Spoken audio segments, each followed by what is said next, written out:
এক রহস্যজনক ঘটনা। রাত তখন 11:30। শীতের হালকা কুয়াশা। হাওড়া থেকে শেষ লোকালটা ছেড়ে গেছে বেলঘড়িয়ার দিকে। রঞ্জিত অফিস থেকে ফিরতে দেরি করে ফেলেছিল। ঘড়ি দেখে বুঝলো আর একটাই ট্রেন, শেষ লোকাল।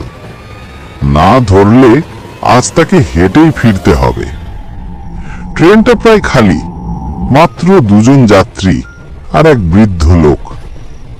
ট্রেনটা ছুটছে, কিন্তু যেন খুব ধীরে, যেন সময়ের বাইরে।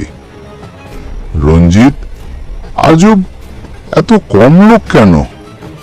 এত রাতে কেউ ওঠে না নাকি এই ট্রেনে? বৃদ্ধ লোক হেসে বলল, এই ট্রেনে সবাই ওঠে না বাবু। যারা ওঠে তারা সবাই গন্তব্যে পৌঁছায় না। রঞ্জিত থমকে গেল। মানে? বৃদ্ধ শুধু হাসল। একটা ফাটা ব্যাগ থেকে পুরনো টিকিট দেখিয়ে বলল, এই টিকিটটা 20 বছর আগের, তবুও আমি এখনো নামতে পারিনি। রঞ্জিত ঘেমে উঠল। হঠাৎ দেখতে পেল সামনের কামরায় একটা সাদা শাড়ি পরা মহিলা বসে আছে। মুখ দেখা যাচ্ছে না। ট্রেনের আলো ঝাপসা হয়ে উঠছে, মাঝে মাঝে নিভে যাচ্ছে। রঞ্জিত সে ধীরে ধীরে ওই মহিলার দিকে হাঁটল। আপনি কোথায় নামবেন? কোনো উত্তর নেই। আলোটা আবার নিভে গেল। যখন আলো জ্বলে উঠল, সেই সিটটা ফাঁকা। রঞ্জিত ভয় পেয়ে পিছনে তাকালো। বৃদ্ধ নেই, কামরার সবাই অদৃশ্য। হঠাৎ ট্রেনটা একটা ব্রেক কষে থেমে গেল। বাইরের অন্ধকারে শুধু কুয়াশা আর হুইসেল। স্টেশন নেই, কিছু নেই। রঞ্জিত জানালার বাইরে তাকালো।